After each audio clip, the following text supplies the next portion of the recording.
Superdelic is a new hop variety from New Zealand. It's purported to impart aromas of citrus, berry, tropical fruit, and lollipop candy.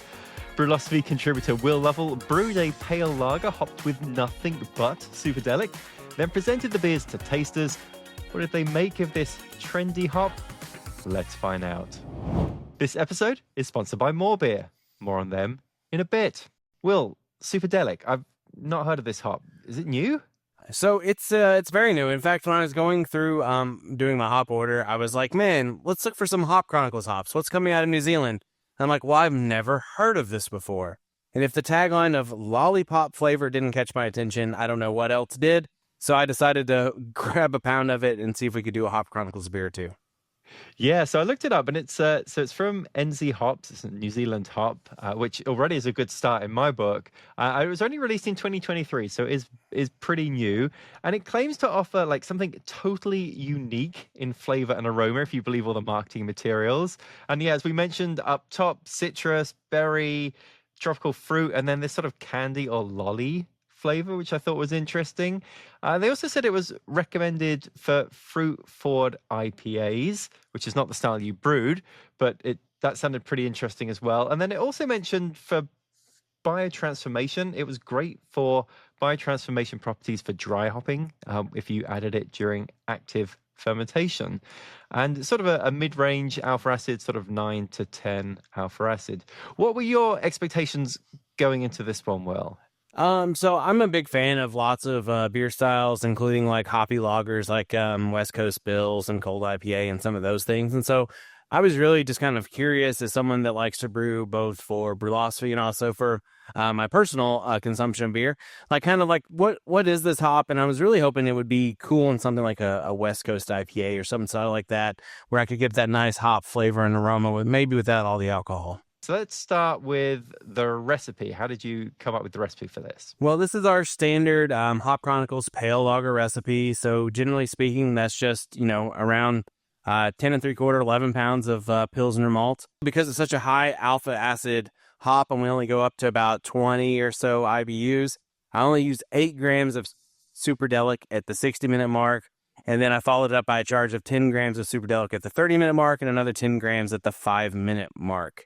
All during a 60-minute boil.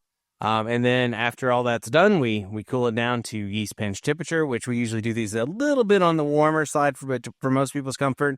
So this is at about 64 degrees Fahrenheit, and I pitched Imperial Yeast L13 Global, which is our standard yeast that we use for these recipes. So that is a tiny amount of hops to be adding in for a beer where the only purpose of it is to evaluate the hop aroma and flavor from that thing. Well, and that's been a complicated thing. So we've discussed this amongst the team and everybody else, but a 10% alpha acid hop, you don't need a lot of hops to get up to 22 IBU. Now, if you're using something like salts, which right now is right around 2 alpha acid percentage, then obviously you need a lot more hops to get up to the same IBU level. But when we're doing these higher alpha acid hops, obviously you just need like almost a dash more so than an actual anything else.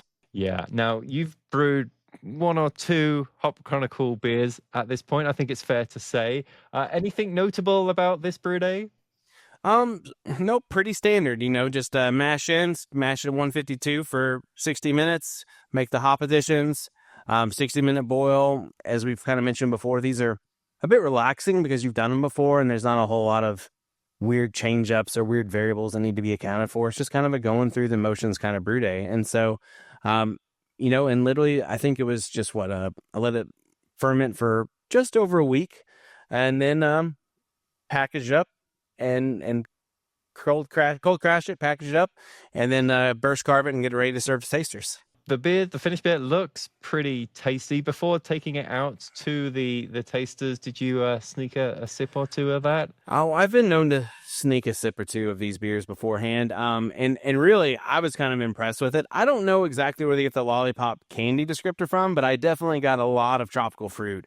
A lot of guava, melon, a lot of those lines. And really, it was a very delicious tasting beer because some of these Hop Chronicles beers can be a little bit redundant, maybe a little bit one note, but this one was kind of exciting for a Hop Chronicles pale lager. So I was very excited to share this with tasters. Let's see what tasters thought. And before we get to that, a quick word on today's sponsor, and that's more beer. Now, more beer's slogan is absolutely everything for beer making, and it's easy to see why, given their selection of over 8,000 products, like the Brülosophy X3 Chronicles stainless steel fermenter or the Comos series of kegerators that give you everything you need to get started with dispensing and serving your home brew. And for quality fermentations, more beer carries Cellar Science yeast and nutrients. More Beer offer free shipping on most orders over $59, and also be sure to check out their awesome YouTube channel featuring brewing tips, hijinks, and incredible giveaways. Check out everything More Beer has to offer at morebeer.com.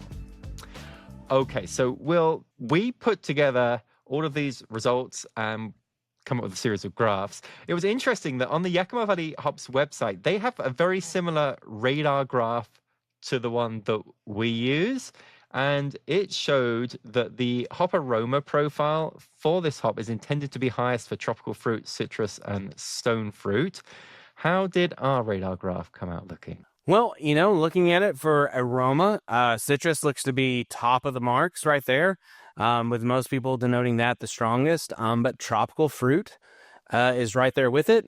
Berry didn't score so high. Berry was pretty low, but then there were quite a few people that also noted resinous, and floral as well, and then a few denoting stone fruit. So, but unfortunately, berry didn't quite make the cut here. Not very many people denoted that one, but citrus, tropical fruit, and then a little bit of resinous seem to be the top ones.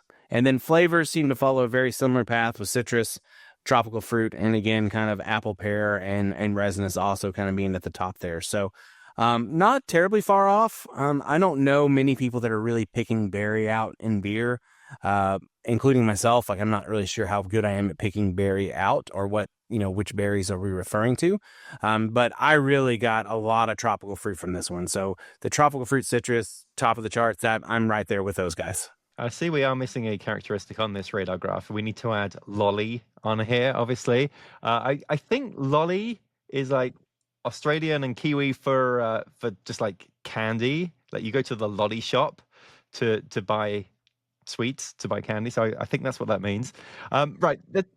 Let's take a look at the second graph, which was the pungency. So this was saying overall, with all of these characteristics built in together, how strong was the beer in terms of pungency? How did that come out? So I'm not real surprising. This is pretty common with Hop Chronicles for the pale lager categories. Most people are only going to put mild to moderate because, again, it's a very lightly hopped beer. There's literally right at an ounce of hops for the entirety of this batch. So for most people to put mild and moderate, I think that's really fair. Nobody denoted strong or extreme. I think it was 13 people picked mild, and then the other 7 people picked moderate. So I'm not that surprised there, because again, with the hopping rate, we're right at 28 ounces, which is I think 28.6. I'm sorry, 28 grams, which I think 28.6 grams is an ounce. And so when you get to there, obviously you're not going to have a totally like a really strong or extreme hop flavor and aroma. Now, the next question we ask relates to beer styles. So which beer style would this hop work in?